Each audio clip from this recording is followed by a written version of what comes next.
नमस्कार दोस्तों, आज की न्यूज में आपका स्वागत है।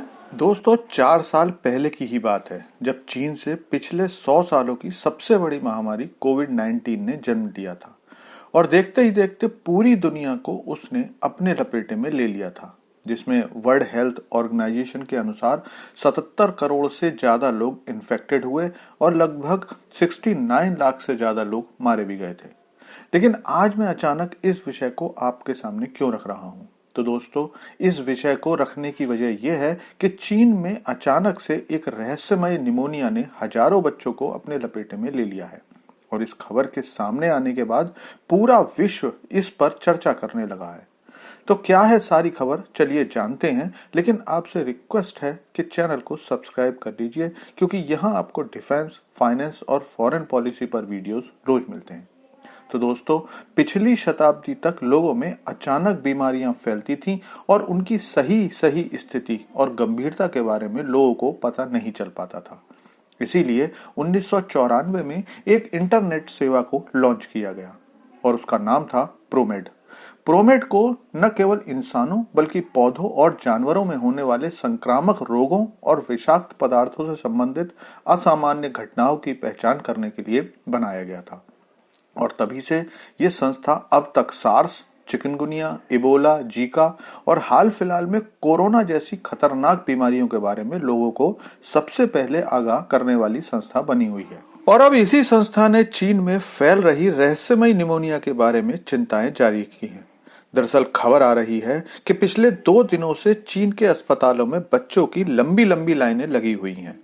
अस्पतालों में लगातार नए नए बच्चे आ रहे हैं और ये सभी एक रहस्यमय बीमारी से ग्रस्त हैं, जो कि निमोनिया से मिलती जुलती है, लेकिन उससे कई गुना खतरनाक रूप धारण करती जा रही है।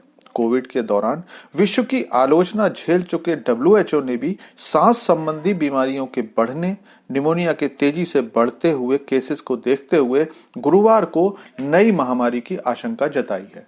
डच वायरोलॉजिस्ट मैरियन स्कूपमैन, जिन्होंने कोरोना के दौरान भी WHO को सलाह दी थी, उन्होंने कहा कि हमें सावधान रहना होगा और इसके बारे में अधिक जानकारी हासिल करनी होगी। और इसी को ध्यान में रखते हुए प्रोमेड ने चेतावनी जारी की तथा चीन से इस बारे में सारी जानकारी भी मांगी।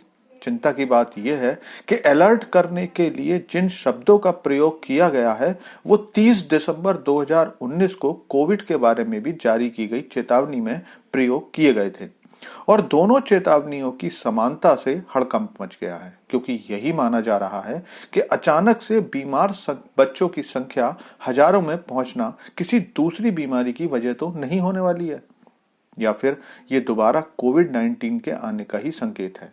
इसके अलावा एक और बात जो डरा रही है वो ये कि WHO आमतौर पर किसी भी अज्ञात बीमारी की रिपोर्ट मांगता रहता है, तो हर बार उसके लिए प्रेस विज्ञप्ति जारी नहीं करता, जैसा उसने बुधवार को किया। मतलब इससे यही लगता है कि इस बीमारी के बढ़ते प्रकोप को देखते हुए WHO इस बार किसी भी तरह की कोई गलती नहीं करना चाहता, क्योंकि 4 साल पहले जब कोविड-19 ने पूरी दुनिया को अपनी आगोश में लिया था, उस समय WHO पर कई आरोप लगे थे। कई लोगों ने WHO को चीन की गलतियां छिपाने के लिए जिम्मेदार माना था। ऐसे में इस बार WHO कोई भी कोताही नहीं बरतना चाहता है। लेकिन अब देखने वाली बात यह होगी कि ये नई बीमारी क्या सच में कोविड से ही आई है या कोई नई बीमारी, नई महामारी लेकर के आई हुई है। लेकिन इस मुद्दे पर आपकी क्या राय है, कमेंट करके बताइए। Thanks for watching video.